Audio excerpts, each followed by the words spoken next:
سلام حبوباتي، واش راكم لاباس؟ نتمنى كامل تكونوا بخير وعلى خير. اليوم جيتكم فيديو جديد وبوصفة جديدة. اليوم غادي نخدم معكم تمر محشي ولكن بالكاوكاو ماشي باللوز. وصفة اقتصادية والمكونات يعني موجودين تقريبا في كل البيت، وغادي نقلاصوه بالشوكولا.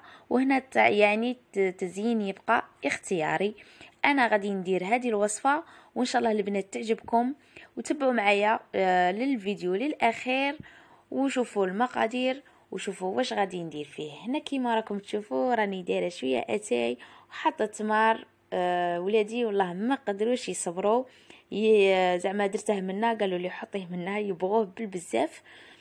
كما تعرفوا التمر مفيد جدا للجسم، ما من المكونات اللي غادي نديرهم فيهم كيما حلوى الترك، الجنجلان، الكاوكاو، زعما مفيدين للكبار والصغير. وحاجه هنايا حبيت نقولها لكم البنات، لاول مره تشوف قناتي نتمنى تشترك في القناه وتفعل الجرس باش يوصلكم كل جديد، وما تنساوليش يا البنات اللي جام. نبداو بسم الله على بركه الله بالمقادير. هنا اول حاجه عندنا تمر، وعندنا حلوى الترك، وعندنا الكاوكاو مقلي غادي من بعد نرحيه. عندنا بسكويت، انا استعملت هذا البسكوي وانتم تقدروا تستعملوا اي بسكوي يكون عندكم في البيت.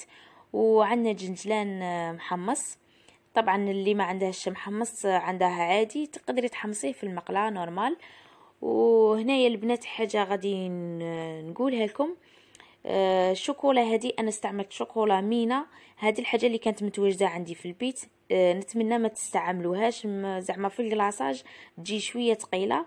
استعملوا اي شوكولا نتوما زعما موالفين تقلاصوا بها. انا هذه الحاجه اللي كانت عندي متواجده استعملتها، مي غبنتني بالبزاف.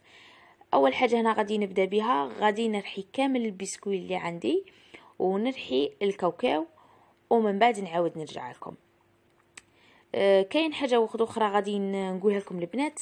التمر قبل ما تستعملوه قبل ما تنحوا منه كامل هذيك العلفه وكاع، جيبوا كتانه مشمخه منديه هكا ومسحوه من الفوق. كما تعرفوا التمر ديفا نصيبوا فيه واحد الغبره من الفوق، تمسحي به كامل هذاك التراب وهذيك الغبره ونحي لها العلفه اللي لداخل. وثاني الحبات اللي تلقاوهم مسوسين وكامل نحوهم على جهه، ومن بعد عاد نستعملوه.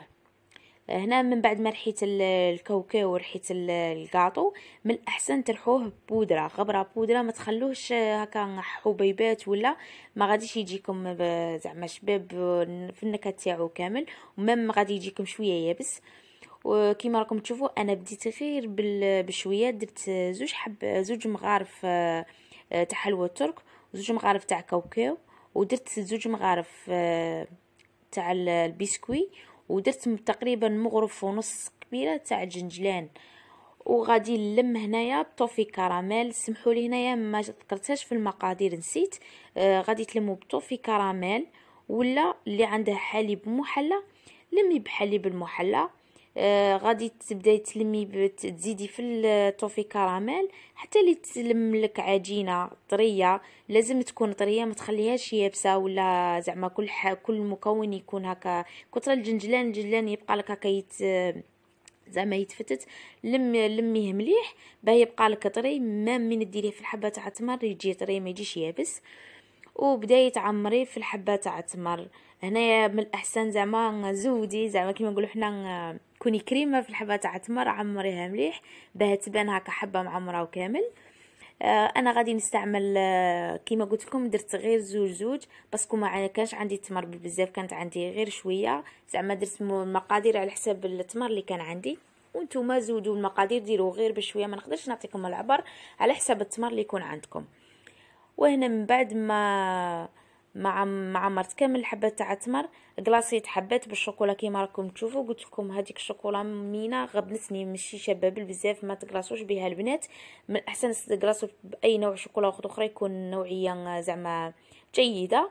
وحبات خليتهم كيما راكم تشوفوا زينتهم. هنا التزيين يبقى اختياري، زينتهم بالجنجلان وحبات درت فيهم هكا كاوكاو. حاجه اخرى هنايا البنات، هادو لي كيسات سبيسيال التمر، كاين في البلو وكاين في المارو. هذا هو الفيديو تاع اليوم البنات، نتمنى يعجبكم وجربوا الوصفه، وانا نعرف باللي غادي تعجبكم. مع السلامه.